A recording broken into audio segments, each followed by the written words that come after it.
नमस्कार. मी KBH माध्यमिक व उच्च माध्यमिक विद्यालय वडेल, तालुका मालेगाव, जिल्हा नाशिक येथून प्राध्यापक श्री जानगर डेबी. आज आपण मराठी विषयातील 5वा विभाग व्याकरण व लेखन या विभागातील लेखन या घटकाविषयी अभ्यास करणार आहोत. लेखन या घटकातील उपघटक निबंध लेखन याविषयी आपण सविस्तर अभ्यास करणार आहोत. तर सुरुवातीला निबंधाची प्रस्तावना आपण या ठिकाणी पाहू. विद्यार्थी मित्रांनो, शालेय जीवनात तुम्ही निबंध लेखन केलेले आहे. विविध संस्थांमार्फत आयोजित निबंध लेखनाच्या स्पर्धात तुम्ही सहभागी झालेला आहात आणि त्या ठिकाणी बरेच जण यशस्वीही झालेले असाल. त्या दृष्टीने निबंध लेखनाचे स्वरूप, त्यासाठीची पूर्वतयारी आणि प्रत्यक्ष उत्तम निबंध लेखन कसे करावे या संबंधीची माहिती तुम्हाला असेलच. तर विद्यार्थी मित्रांनो, निबंध हा गद्यलेखनाचा एक प्रकार आहे. त्यात एखाद्या विषयाची सांगोपांग माहिती सुसंगतपणे द्यावयाची असते.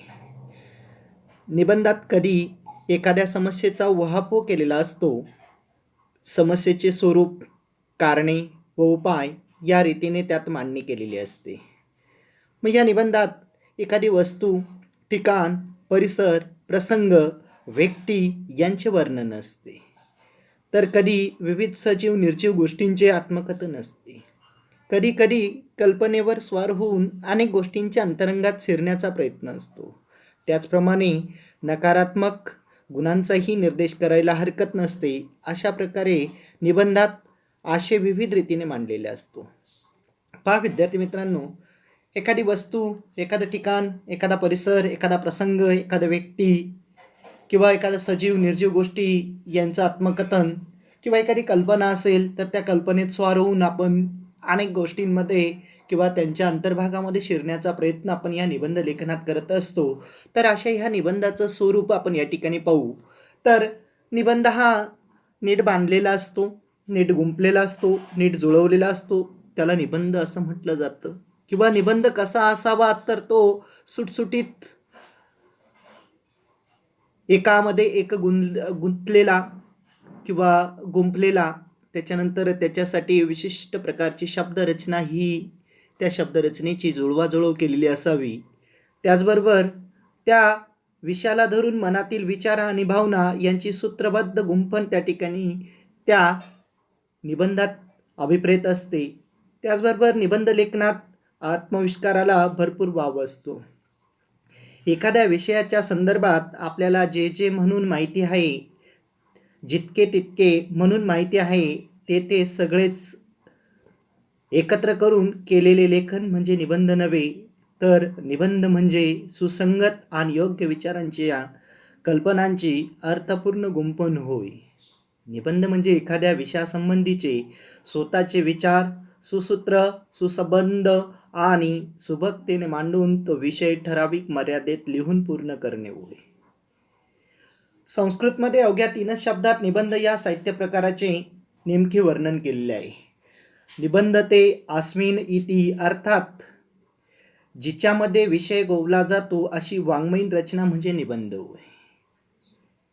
निबंधात उत्तम विचारांचे, भावनांचे, अनुभवांचे, घटनांचे, व्यक्तिविशेषांचे विवरणात्मक आणि माहितीपूर्ण विवेचन केलेले असते. ती एक मनोवेधक गुंफण असते. विविध विचारांचा ओघवत्या भाषेतील सुबोध आणि कलात्मक आविष्कार म्हणजे निबंध. निबंधात एखाद्या विषयावरील साधक बाधक माहितीची, विचारांची सुसूत्रबद्ध आणि सुसंगत मांडणी केलेली असते. निबंध लेखन ही एक कला असते आणि ती प्रयत्नांनी साध्य होत असते. तर विद्यार्थी मित्रांनो, निबंध लेखन ही एक कला असते आणि त्या कलेतून आपण त्या निबंधाची या ठिकाणी मांडणी करत असतो. मग एखादा विषय आपण मनात धरला किंवा आपल्याला जो विषय दिलेला असला तर त्याच्याविषयीच्या मनात असणाऱ्या कल्पना आणि भावना यांची गुंफण आपण या ठिकाणी एकत्रितरित्या करत असतो आणि त्याच्यातून शब्दांची जुळवाजुळव करत असतो. त्याच्यासाठी सुसंगत आणि योग्य असे विचार आणि कल्पना आपल्या मनामध्ये या ठिकाणी पुढे पुढे चालत असतात आणि असा हा निबंध या ठिकाणी आपण सुसूत्र पद्धतीने किंवा सुबकतेने त्यांची मांडणी करत आपण तो या ठिकाणी एकमेकांमध्ये तो निबंध गोवण्याचं काम या ठिकाणी करत असतो. त्याच्यासाठी आपल्या मनामध्ये किंवा आपल्यात उत्तम चांगल्या प्रकारचे विचार, भावना आणि अनुभव आपल्याला अतिशय महत्त्वाचे असतात. एखाद्या व्यक्तीबद्दलची माहिती आपल्याला चांगली पाहिजे किंवा त्याच्याबद्दलची माहिती या ठिकाणी परिपूर्ण असावी लागते, तरच तो निबंध योग्य रीतीने या ठिकाणी आपल्याला मांडता येतो किंवा लिहिता येतो. मग असा हा निबंध लिहिताना आपल्याला काही गोष्टी या ठिकाणी लक्षात ठेवाव्या लागतात. तर त्या गोष्टी जवळजवळ 10 ते 12 गोष्टी आपल्याला या ठिकाणी निबंधासाठी लक्षात ठेवणे अतिशय गरजेचं असतं किंवा ह्या गोष्टींचं जर पालन केलं तर आपल्याला निबंध अतिशय सुरेख पद्धतीने लिहिता येईल किंवा त्याची मांडणी करता येईल, असं या गोष्टींवरनं आपल्याला लगेच लक्षात येईल. पहा, पहिली गोष्ट, निबंधाची सुरुवात आकर्षक असावी, लक्षवेधक असावी आणि आपले मत ठाशीवपणे मांडणारा परिणामकारक शेवट हवा. पहा, निबंधाची सुरुवात ही आकर्षक असावी, म्हणजे सुरुवातीचं आपण म्हणतो first impression is best impression. तर या ठिकाणी निबंधाची सुरुवात अतिशय आकर्षक आणि त्या निबंधाचा शेवट हा परिणामकारक असावा, म्हणजे त्याच्यातून काहीतरी परिणाम या ठिकाणी वाचकाच्या मनावर झालेला असेल तर तो निबंध त्या वाचकाला अतिशय आवडतो किंवा तो चांगल्या पद्धतीचा निबंध असा आपण त्या ठिकाणी ओळखू शकतो. त्याच्यानंतर निबंधाचा दुसरा महत्त्वाचा मुद्दा लक्षात ठेवण्यासारखा, सुरुवातीच्या काळात कोणताही निबंध एका दमात एका झटक्यात लिहिता येत नाही. पुन्हा पुन्हा सुधारणा करून पुनर्लेखन करावे लागते. पहा विद्यार्थी मित्रांनो, दुसरा मुद्दा या ठिकाणी दिला आहे की कोणालाही निबंध एका झटक्यात किंवा एका दमात किंवा पहिल्या वेळेस चांगल्या पद्धतीने लिहिता येत नाही. त्याच्यासाठी आपल्याला पुनरावृत्ती किंवा पुन्हा पुन्हा त्या निबंधाचं लेखन करावं लागतं. याच्यासाठी अनेक गोष्टी आपल्याला या ठिकाणी पुढं पावायच्याच आहेत. तर याच्यासाठी आपण तो निबंध पुन्हा पुन्हा लिहिता यावा, याच्यासाठी मी आज या ठिकाणी आपल्या वर्षाच्या सुरुवातीलाच निबंध लेखन हा तास या ठिकाणी तुम्हाला मांडतोय किंवा याच्याबद्दलची माहिती तुम्हाला देतोय. कारण की वर्षभर तुम्ही याची जर प्रॅक्टिस किंवा याची पुनरावृत्ती जर केली तर आकर्षक उत्कृष्ट असा निबंध तुम्ही या ठिकाणी लिहू शकाल, अशी मी आशा बाळगतो. त्याच्यानंतर परीक्षेत ठराविक मिनिटात निबंध लिहावा लागतो, पुन्हा पुन्हा लिहिण्यास वेळ नसतो. पहा, आज आपण वर्षभर बरीचशी प्रॅक्टिस किंवा बरीचशी पुनरावृत्ती करू शकतो, परंतु परीक्षेच्या वेळेस विशिष्ट टायमिंगनुसार आपल्याला त्या निबंधाची मांडणी करावी लागते आणि त्यासाठी पुन्हा पुन्हा तो निबंध लिहिण्यासाठी वेळ त्या ठिकाणी द्यावा लागत नाही. म्हणून आपल्याला निबंध लिहिताना अनेक प्रकारचा सराव त्या ठिकाणी सातत्याने करावा लागतो आणि अनेक प्रकारचे मुद्दे कसे असावेत किंवा निबंध लिहिण्यासाठी कसे मुद्दे आपल्या मनामध्ये आले पाहिजे आणि ते कोणत्या क्रमाने यावेत, याच्यासाठी मुद्द्यांना अनुसरून परिच्छेद पाडलेले आपल्याला लक्षात आले पाहिजे. कोणते मुद्दे कोणत्या ठिकाणी आले पाहिजे याच्यासाठी परिच्छेद किंवा आपण पॅरेग्राफ इंग्रजीमध्ये ज्याला म्हणतो, तर तो परिच्छेद आपल्याला त्या ठिकाणी पाडता आला पाहिजे. निबंध ठराविक शब्दसंख्येत बसवावा. पहा, प्रत्येक वर्गासाठी लहान गट, मध्यम गट, मोठा गट अशा प्रत्येक गटासाठी निबंधाचे शब्दसंख्या ही ठरवलेली असते. तुम्हाला 12वीला या ठिकाणी मोठा गट म्हणून जास्त प्रमाणात या ठिकाणी तुम्हाला निबंधाची शब्दसंख्या या ठिकाणी दिलेली असते, तर त्या शब्दसंख्येवरनं तुम्ही निबंध मोठ्या पद्धतीने किंवा मोठ्या शब्दसंख्येने या ठिकाणी लिहू शकतात. या तऱ्हेने वेगवेगळ्या विषयांवरचे निबंध तयार आपल्याला करावे लागतील. मग अशा पद्धतीने आपल्या इयत्ता 12वीच्या अभ्यासक्रमामध्ये 5 प्रकार निबंधाचे दिलेले आहेत. त्या 5 प्रकारांमध्ये आपण जर निबंधाची त्या विषयांनुसार किंवा त्या प्रकारातील अनेक प्रकारचे विषय घेऊन जर निबंध लिहिण्याचा सराव जर केला तर आपल्याला निबंध हा विषय किंवा हा प्रश्न अवघड जाणार नाही. या निबंधामध्ये मग आपल्याला अनेक प्रकारच्या गोष्टी टाकाव्या लागतात किंवा ह्या गोष्टींचा समावेश करावा लागतो, तेव्हा हा निबंध आकर्षक, सुवाच्य आणि या निबंधावर वाचक प्रभावित होऊ शकतो. याच्यासाठी आपण निबंधामध्ये विशिष्ट प्रकारच्या म्हणी वाक्प्रचार, सुभाषिते, विविध भाषांतील अवतरणे यांचा गरजेनुसार व प्रमाणशीर वापर या ठिकाणी करावा. पहा, मराठीमध्ये अनेक प्रकारच्या म्हणी आणि वाक्प्रचार आहेत. त्या वाक्प्रचार आणि म्हणींचा किंवा सुभाषितांचा या ठिकाणी वापर आपण त्या ठिकाणी करणे गरजेचं असतं. त्याचबरोबर अनेक प्रकारचा या ठिकाणी भाषा असतील तर त्या भाषेंचं सुद्धा आपल्याला या ठिकाणी जसं इंग्रजी, हिंदी या भाषेंचा वापरसुद्धा तुम्ही या ठिकाणी मराठी भाषेमध्ये किंवा मराठी भाषेतील निबंध लिहिताना करू शकतात. त्याचबरोबर या अनेक प्रकारची उदाहरणं या भाषेमध्ये किंवा या निबंधामध्ये तुम्ही या ठिकाणी देऊ शकतात. तर त्याच्यानंतर पुढचा मुद्दा, शब्दरचना व वाक्यरचना अर्थपूर्ण असावी. पहा, शब्दरचना ही किंवा वाक्यरचना ही अतिशय अर्थपूर्ण म्हणजे काहीतरी अर्थ त्याच्यातून प्राप्त झालेला असावा. कारण की आता तुम्ही मोठ्या गटातील निबंध लिहित आहेत आणि त्याच्यासाठी कोणताही शब्द किंवा कोणतंही वाक्य जर तुम्ही त्या ठिकाणी लिहित असाल त्याच्यातून काहीतरी अर्थबोध झाला पाहिजे, त्याच्यातून काहीतरी अर्थाची निश्चितपणे माहिती या ठिकाणी वाचकाला तयार झाली पाहिजे. अशा पद्धतीने त्या ठिकाणी तो निबंध लिहिला जावा. त्याचबरोबर त्या निबंधामध्ये पाल्हाळिकपणा त्या ठिकाणी नसावा. कारण की पुनरावृत्ती, बऱ्याच जण वाक्यांची शब्दांची पुनरावृत्ती त्या ठिकाणी करत असतात. तर अशा पद्धतीचे पाल्हाळिक शब्द किंवा ज्या शब्दांची त्या ठिकाणी गरज नाही असे शब्द त्या ठिकाणी फक्त निबंध वाढावा किंवा शब्दरचना वाढवावी किंवा पेज वाढावेत या उद्देशाने काही शब्दांचं त्या ठिकाणी पुनरावृत्ती या ठिकाणी केली जाते.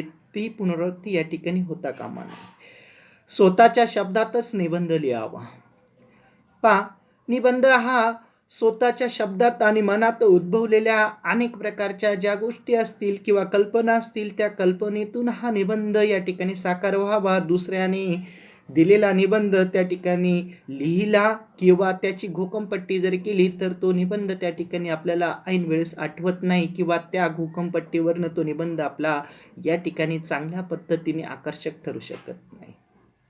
मग या निबंधामध्ये अनेक प्रकारचे लेखनाचे नियम असतील, विरामचिन्ह असतील, अवतरणचिन्ह असतील. ह्या सर्व लेखनाचे नियम व्याकरणीय दृष्ट्या या ठिकाणी सर्व नियम आणि विरामचिन्हे यांची दक्षता बाळगून त्या ठिकाणी निबंधाची लेखन करावी. याच्यासाठी आपल्याला शब्दसंपत्ती अतिशय महत्त्वाची असते. त्याच्यानंतर भाषाशैली ही सुद्धा महत्त्वाची असते आणि याच्यासाठी आपल्याला शब्द आणि भाषा सुचवण्यासाठी आपल्याला भरपूर प्रकारचं वाचन या ठिकाणी करावं लागतं. आणि या वाचनासाठी आपल्याला दररोजचे वृत्तपत्रे असतील, पाठ्यपुस्तकं असतील तर यांचं नियमित आपण जर वाचन करत राहिलात तर आपल्याला निबंध लिहिताना शब्दांची अडसर किंवा शब्द या ठिकाणी अडकणे किंवा शब्द सुचणार नाहीत असं कधीच होणार नाही. त्याच्यानंतर आपली जी भाषाशैली ही भाषाशैली अतिशय शुद्ध असावी. मराठी शुद्ध भाषेत आपण या ठिकाणी निबंध लिहिण्यासाठी आपली भाषाशैली वर्षभर किंवा आपण कायमस्वरूपी व्यवहारात आपली भाषा ही मराठी जर वापरत असाल तर आपल्याला भाषाशैलीचा कुठल्याही प्रकारची अडचण येणार नाही. आणि हा निबंध लिहिताना तुम्ही वर्षभर अनेक प्रकारची कात्रणे असतील, टिपण्या असतील यांचा संग्रह जर करून ठेवला तर तो निबंध किंवा त्याविषयीची अनेक प्रकारची कात्रणं जर तुम्ही काढून ठेवली तर तो निबंध लिहिताना तुम्हाला ती कात्रणं किंवा ती टिपणं या ठिकाणी तुम्हाला लक्षात येतील आणि त्यांचा वापर करून तुम्ही चांगल्या पद्धतीने मुद्देसूदपणे आणि आटोपशीरपणे निबंध या ठिकाणी लिहू शकणार. याच्यात कुठल्याही प्रकारची शंका या ठिकाणी निर्माण होत नाही. तर अशा पद्धतीने या ठिकाणी निबंध लिहिण्यासाठी बरेचसे मुद्दे आपल्याला या ठिकाणी लक्षात येतात. तर अशा पद्धतीने आपल्याला इयत्ता 12वीच्या या नवीन अभ्यासक्रमात 5 निबंधाचे प्रकार या ठिकाणी दिलेले. तर त्या निबंधाचे प्रकार पुढील प्रमाणे, पहिला एक वर्णनात्मक निबंध. या वर्णनात्मक निबंधामध्ये स्थळ, ऋतू, निसर्ग, प्रवास, घटना यासारख्या गोष्टींचे वर्णन या ठिकाणी आपल्याला सांगता येते. मग एखादं ठिकाणाचं, एखाद्या ऋतूचं, एखाद्या निसर्ग व रम्य ठिकाणाचं किंवा एखाद्या प्रवासाचं किंवा एखादी घटना घडली असेल तर त्या घटनेचं वर्णन तुम्हाला त्या वर्णनात्मक निबंधात लिहायचं असतं. त्याच्यानंतर दुसरा मुद्दा किंवा दुसरा प्रकार निबंधाचा व्यक्तिचित्रणात्मक निबंध. मग एखाद्या व्यक्तिवर्णन असेल किंवा एखाद्या व्यक्तिप्रधान असेल किंवा एखाद्या व्यक्तीचं चरित्र असेल तर त्या पद्धतीचं त्या व्यक्तीचं चित्रण आपल्याला आपल्या निबंधात हुबेहूब मांडायचं असतं. समोर तो व्यक्ती आपल्या डोळ्यासमोर असला पाहिजे आणि वाचकाच्याही मनामध्ये त्या व्यक्तीचं चित्रण निर्माण झालं पाहिजे. उदाहरणार्थ, तुम्ही इयत्ता 11वीमध्ये मामू हा पाठ या ठिकाणी अभ्यासला, तर त्या मामूचं हुबेहूब चित्रण, मामूचं शरीरयष्टी कशी होती, त्या मामूचा गणवेश कसा होता, त्याचं व्यक्तिमत्व कसं होतं, त्याने या ठिकाणी लहान मुलांना कशा प्रकारच्या गोष्टी सांगितल्या किंवा सुखदुःखामध्ये तो कशा पद्धतीने सर्वांना या ठिकाणी सहकार्य करायचा, तर ह्या सर्व गोष्टींचं हुबेहूब चित्रण त्या ठिकाणी डोळ्यासमोर आल्यानंतर त्याची मांडणी केली तर वाचकाच्या मनामध्ये त्या ठिकाणी तो मामूसुद्धा त्यांच्या डोळ्यासमोर त्या ठिकाणी उभा असला पाहिजे. अशा प्रकारचं व्यक्तिचित्रण त्या ठिकाणी त्या निबंधाच्या प्रकारामध्ये आलं पाहिजे. त्याच्यानंतर तिसरा प्रकार आत्मवृत्तात्मक निबंध. आत्मवृत्तात्मक निबंधामध्ये आत्मकथन, मनोगत प्रधान यासारखे निबंध असतात. आत्मवृत्तात्मक निबंधामध्ये मी स्वतः या ठिकाणी बोलतोय किंवा लिहितोय किंवा मीच तो व्यक्ती किंवा ती वस्तू या ठिकाणी आहे, अशा प्रकारचे मीच लेखन त्या ठिकाणी केलं पाहिजे. अशा प्रकारचं आत्मवृत्तात्मक लेखन या ठिकाणी आपल्याला किंवा निबंध या ठिकाणी तयार करता येतो. त्याच्यानंतर कल्पनाप्रधान निबंध, कल्पना फुलवत केलेले लेखन किंवा कल्पनारम्य निबंध याच्यात या ठिकाणी समाविष्ट होतात. एखादी कल्पना सुचली, त्या कल्पनेला वाव देऊन त्या ठिकाणी अनेक प्रकारचे या ठिकाणी आपण जसं रात्री स्वप्न पाहतो, त्या स्वप्नात कुठपर्यंत जातो याची आपल्याला कल्पनाच येत नाही, तशा प्रकारची एखादी कल्पना आपल्या डोळ्यासमोर यावी आणि त्या कल्पनेत आपण वास्तव्य करत दूरवर निघून जावं, अशा प्रकारचा कल्पनाप्रधान निबंध या ठिकाणी आपल्या डोळ्यासमोर किंवा आपण त्या ठिकाणी मांडला पाहिजे. त्याच्यानंतर 5वा मुद्दा या ठिकाणी वैचारिक निबंध. मग याच्यात विचाराला प्रधान या ठिकाणी, त्याच्यानंतर चिंतनपर, समस्या प्रधान आणि चर्चात्मक अशा प्रकारचे निबंध या ठिकाणी आले पाहिजे. याविषयी आपण अधिकाधिक माहिती या ठिकाणी पाहणार आहोत. तर याच्यानंतर आपण पहिल्या निबंधाच्या प्रकाराला या ठिकाणी सुरुवात करणार आहोत. तर तो पहिला निबंध म्हणजे या ठिकाणी वर्णनात्मक निबंध. या वर्णनात्मक निबंधामध्ये एखादं दृश्य असेल, एखादी व्यक्ती असेल, एखादा प्रसंग असेल, एखादी वास्तू असेल, यांचे हुबेहूब वर्णन या ठिकाणी आपण या ठिकाणी केलं पाहिजे. पहा विद्यार्थी मित्रांनो, दैनंदिन जीवनात आपण पाहिलेल्या व्यक्तींचे, प्रसंगांचे, दृश्यांचे किंवा वस्तूंचे शब्दांनी केलेले प्रत्येकारक चित्रण म्हणजेच या ठिकाणी वर्णनात्मक निबंध किंवा त्याचं वर्णन असं आपण म्हणू शकतो. मग या वर्णिलेल्या प्रसंगातील, दृश्यातील, मानवी स्वभावातील बारकाव्यांचा तपशिलात्मक किंवा वर्णनात्मक या ठिकाणी वर्णन या ठिकाणी येतं. मग त्या दृश्याचं कलात्मकता असेल, त्याच्यात असणाऱ्या अनेक प्रकारच्या लीला असतील किंवा लालित्य असेल, तर यांचा वापर या निबंधात या ठिकाणी केला जातो. त्याचबरोबर अतिशय सूक्ष्म अशा निरीक्षण या निबंधात किंवा या प्रकारात या ठिकाणी केलं जातो आणि त्या सूक्ष्म निरीक्षण शक्तीचं या ठिकाणी महत्त्वाचे असते. त्याच्यानंतर घटनांचा तार्किक विचार. मग आता त्या घटना कशा पद्धतीने घडत गेल्या किंवा त्या घटनांचा क्रम या ठिकाणी आपण लावून त्यानुसार प्रसंगानुरूप संवेदनशील पद्धतीने या ठिकाणी आपण लेखन केलं पाहिजे. उदाहरणार्थ पावसातील सहल. मग आता सहल म्हटल्यानंतर सर्वांचा आवडता विषय असतो. मग सहल म्हटल्यानंतर त्या ठिकाणी आपण कशा पद्धतीने सहलीला गेलो, सहलीत काय काय पाहिलं, सहलीत जातानाची मजा, त्याच्यानंतर तिथं या पावसात भिजण्याचा आनंद, त्या आनंदातून आपल्याला या ठिकाणी काय काय शिकायला मिळालं, त्या पावसाळ्यातील असणाऱ्या निसर्गाचं वर्णन, त्या निसर्गात असणारे अनेक प्रकारचे सजीव, या सजीवांचा त्या ठिकाणी पावसात होणाऱ्या अनेक प्रकारच्या गोष्टी, त्यातील वातावरणातील बदलामुळं ह्या सजीवांचे होणारे हाल, ह्या सर्व गोष्टींचं हुबेहूब वर्णन या ठिकाणी आपण केलं पाहिजे आणि या सर्व गोष्टी या ठिकाणी आपल्याला त्या निबंधात मांडता आल्या पाहिजे. यासाठी तुम्हाला वर्णनात्मक निबंधाचं माहिती जी आहे ती माहिती या ठिकाणी पुढे 2 स्लाईडमध्ये तुम्हाला दिलेली, तर ते तुम्ही वाचू शकतात आणि त्याच्याविषयी माहिती आपण या ठिकाणी घेऊ शकतात. तर त्याच्यानंतर दुसरा निबंधाचा जो प्रकार आहे, तर तो दुसरा निबंधाचा प्रकार या ठिकाणी आपल्याला सांगता येईल की तो व्यक्तिचित्रणात्मक निबंध. मग व्यक्तिचित्रणात्मक निबंधामध्ये या ठिकाणी नक्की काय, तर एखाद्या व्यक्तिचित्रणात्मक निबंधात एखाद्या व्यक्तीचे चित्रण केलेले असते. मग नेमक्या शब्दात त्या व्यक्तीविषयी या ठिकाणी कलात्मक शब्दचित्र त्या व्यक्तीचं उभं केलं पाहिजे. मग आता त्या चित्रणात त्या व्यक्तीचा स्वभाव असेल, त्या व्यक्तीची व्यक्तिमत्वाची वैशिष्ट्ये असतील, ही या ठिकाणी आपण समोर मांडली पाहिजे. मग तो प्रसंग, तो व्यक्ती, त्या व्यक्तीची वैशिष्ट्ये ही सर्व जर आपण लालित्यपूर्ण शब्दात त्या ठिकाणी मांडणी केली तर तो व्यक्ती वाचकांच्या डोळ्यासमोर किंवा वाचणाऱ्या व्यक्तीच्या डोळ्यासमोर उभा राहिला पाहिजे. त्याच्यासाठी आपण लेखन करताना पहिल्यांदा आपल्या डोळ्यासमोर किंवा आपल्या मनात त्या व्यक्ती त्या ठिकाणी उभा असला पाहिजे. तेव्हा त्याचं त्या व्यक्तीचं सर्व वैशिष्ट्य आपण किंवा त्याचे स्वभाव वैशिष्ट्य आपण आपल्या निबंधात त्या ठिकाणी मांडू शकू. त्याच्यासाठी आपल्या डोळ्यासमोर तो व्यक्ती आला पाहिजे. याच्यासाठी तो व्यक्तीचं त्या ठिकाणी कर्तृत्व आणि त्या व्यक्तीच्या कर्तृत्वावर आपण त्या ठिकाणी भर दिला पाहिजे. मग हा व्यक्ती या ठिकाणी जिवंतच असला पाहिजे असं नाही.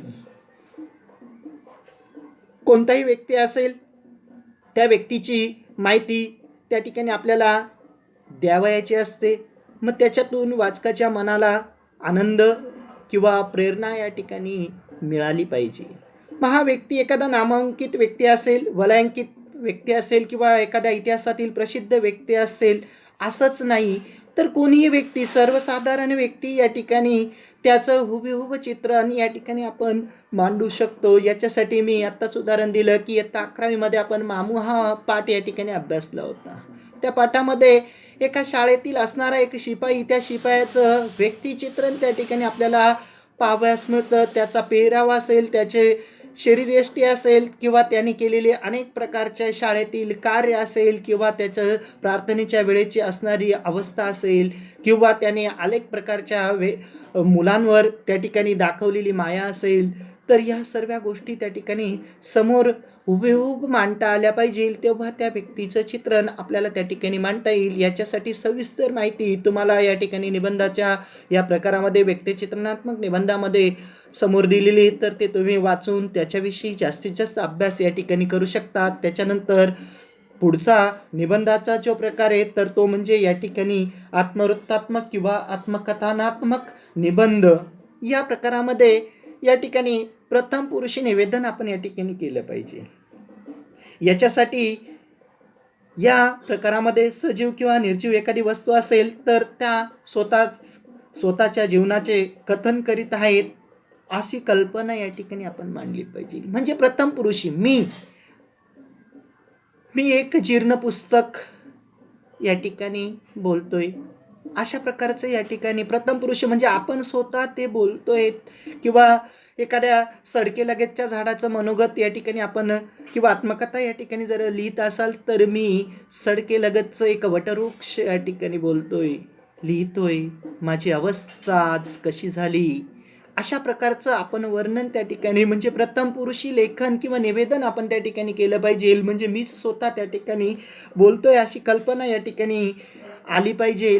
याच्यासाठी या प्रकारात आत्मनिवेदन, आत्मवृत्त, मनोगत, कैफियत, गाराणी अशा प्रकारचे वेगवेगळे शब्द या ठिकाणी आपण मांडू शकतो किंवा या शब्दातून या ठिकाणी हा निबंध या ठिकाणी तयार होऊ शकतो. म्हणजे स्वतःचं आत्मनिवेदन असेल किंवा स्वतःचं आत्मवृत्त असेल किंवा एखाद्या वस्तूची किंवा वास्तूचे मनोगत असेल की एखाद्या वास्तूची हेळसांड होत असेल तर त्यांची कैफियत किंवा गाराणं या ठिकाणी आपल्याला समोर मांडता येतं.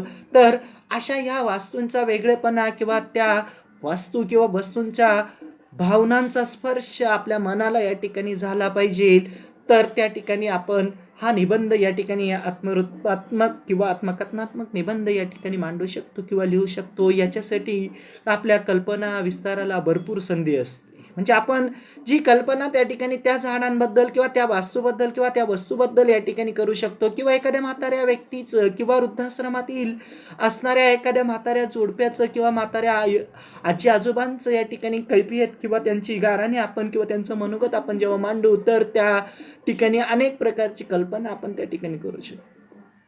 मग असा एखादा प्रसंग जर आपल्याला मिळाला तर त्या प्रसंगाचं उठावदारपणे तो प्रसंग या ठिकाणी रंगवण्याची हातोटी आपल्या आपल्या शब्दात किंवा आपल्या मनामध्ये त्या ठिकाणी निर्माण झाली पाहिजे, तेव्हाच आपण तो निबंध किंवा हा आत्मवृत्तात्मक निबंध या ठिकाणी यशस्वीपणे या ठिकाणी लिहू शकू. तर अशा या निबंध आत्मवृत्तात्मक निबंध किंवा आत्मकथात्मक निबंधामध्ये या ठिकाणी आपण कशा पद्धतीने या ठिकाणी माहिती दिली पाहिजे किंवा लिहिली पाहिजे याविषयीची बरीचशी माहिती पुढील उतार्यामध्ये त्या ठिकाणी तुम्हाला दिलेली आहे, ती सुद्धा तुम्ही या ठिकाणी अभ्यासू शकतात आणि त्या उतार्याच्या माध्यमातून आपण उत्कृष्ट असा निबंध या ठिकाणी लिहू शकाल अशी मी आशा बाळगतो आणि आजच्या या तासाचं या ठिकाणी समारोप करतो. धन्यवाद.